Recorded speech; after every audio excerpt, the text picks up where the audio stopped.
عجیبترین معماری ایرانیان.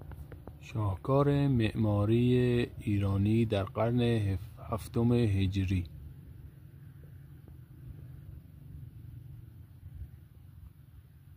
مسجد ملک زوزن در قرن هفتم هجری. شاهکار معماری ایرانی، مهندسین ایرانی.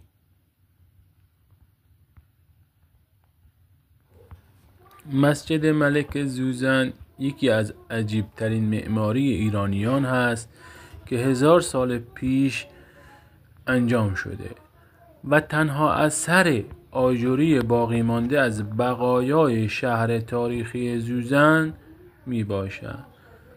این مسجد زیبا و منحصر به فرد با معماری به سبک اسلامی خود 1000 سال است که در یک دشت سوزان سر پا ایستاده است و به راحتی می تواند چشمان هنردوستان و عاشقان گردشگری را به سوی خود جذب کند.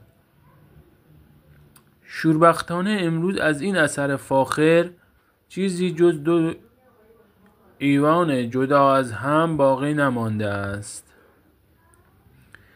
این مسجد یکی از قدیمی ترین بناهای ایرانی می باشد که در تزیین نمای خارجی آن از کاشی‌های 2 رنگ استفاده شده است و بنا به دلایلی برخی از محققان این مسجد را متعلق به کاخ ملک زوزن می دانند.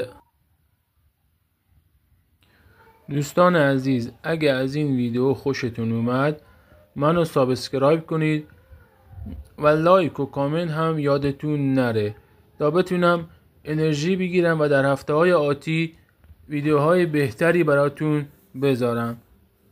ممنون از همه دوستان و فالوورای عزیز.